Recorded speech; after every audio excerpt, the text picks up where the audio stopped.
کسی نے ایک سوال کیا کہ بچوں کے اچھے کام کرنے کے لیے بار بار کہا جاتا ہے انہیں نماز کے لیے، قرآن کے لیے بار بار سمجھا رہے ہیں تاکہ وہ اچھے بن جائیں، اچھی بات کریں، اس کے لیے بھی کہا جاتا ہے لیکن وہ نہیں سمجھتے۔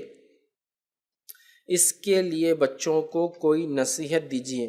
دیکھیے اللہ سبحانہ تعالیٰ نے قرآن کے اندر کتنے مرتبہ انسان کو نماز کی تاکید کی ہے؟ سینکڑوں مرتبہ، ٹینس آف ٹائم۔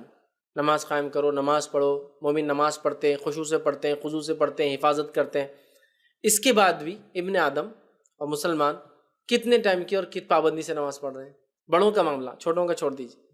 اس سے پتہ چلا انسانی فطرت ہے، اس کو چیزوں کو بار بار یاد دلانے سے وہ چیزوں کو یاد رکھتا ہے، ٹھیک ہے؟ تو لہٰذا بچوں میں بھی وہی فطرت ہوتی ہے۔ تو آپ بچوں کو بار بار ان کی خطائیں اور غلطیوں کے بعد بھی بار بار یاد دلاتے رہے، یہ کرنا ہے، یہ کرنا ہے، یہ کرنا ہے، ایسا کرنا ہے، ایسا کرنا ہے۔ قرآن میں آپ توحید کی مثال لیجئے، کتنے جگہ اللہ نے توحید اور توحید کے واقعات، توحید پہ آنے والی تکلیفیں اور توحید کے آخرت کے فائدے بتائے، ہے نا؟ ایک بھی بتائے تو کافی تھا ہمارے لیے، کتنے بار بتائے؟ چونکہ انسانی فطرت ہے، انسان چیزوں کو بھول جاتا ہے اور اس کی اہمیتوں کو چھوڑ دیتا ہے، لہٰذا اللہ نے بار بار ریمائنڈر دیا ہے۔ تو لہٰذا بچے بھی اسی فطرت کے ہوتے ہیں، وہ چیزوں کو بار بار بھول جاتے ہیں، انہیں ہمیں چاہیے بار بار ہم ریمائنڈ کریں، بار بار سمجھائیں، بار بار بولے اور ان کو کنٹینیوس تاکید کرتے رہے، ان کو نصیحت کرتے رہے۔ اور بچوں کی تربیت کا ایک بڑا حصہ ہے والدین ان کو کنٹینیوسلی نصیحت کرتے رہے۔ بہت سارے والدین بولتے ہیں ہم اکتا گئے، ہم اکتا گئے، اکتا گئے، اور بچوں کے منہ میں بولتے ہیں، جس کے نتیجے میں ان کے بچے ان سے اکتا جاتے ہیں، ٹھیک ہے؟ تو لہٰذا بچہ آپ کا کتنا ہی بگڑا ہو،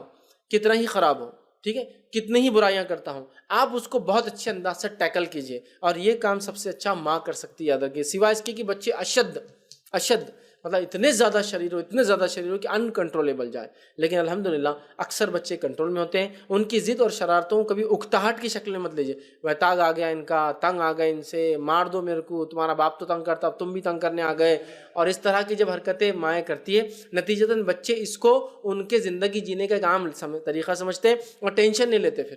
تو آپ بچوں کو ہمیشہ فکر مند رہیے، ہمیشہ بلائیے، بٹھائیے، بار بار قرآن کی نماز کی تاکید کیجیے۔ 100 بار کریں گے تو ہو سکتا ہے 10 بار سمجھیں گا، 10 بار سمجھیں گا تو 5 بار پڑھیں گا، 5 بار پڑھیں گا تو 2 بار سمجھیں گا، اور 2 بار سمجھیں گا تو ہو سکتا ہے ایک پارٹ اس کے لائف کا ہمیشہ کے لیے بن جائے، وہ ایک چیز، ٹھیک ہے؟ تو لہٰذا ماں اور باپ ہونے کے ناطے آپ کا کام ہے کنٹینیوسلی آپ ان کو تاکید کرتے رہیں۔ بچے اور انسان ہونے کے ناطے انسانی فطرت بھولتا ہے، اس لیے اللہ نے بھی قرآن میں بار بار واقعات یاد دلائے، بار بار قصے یاد دلائے۔ نبی اکرم صلی اللہ علیہ وسلم نے ایک بات تو کتنی بار ریپیٹ کیا ہے نا، اسی لیے کہ انسان بھول جاتا ہے۔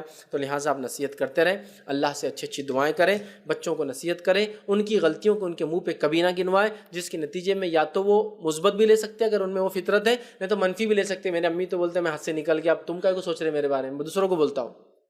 میرے ابا بولتے ہیں میں ہاتھ سے نکل گیا اس لیے اب تم مت سوچو میں ہاتھ میں آؤں گا تمہارے۔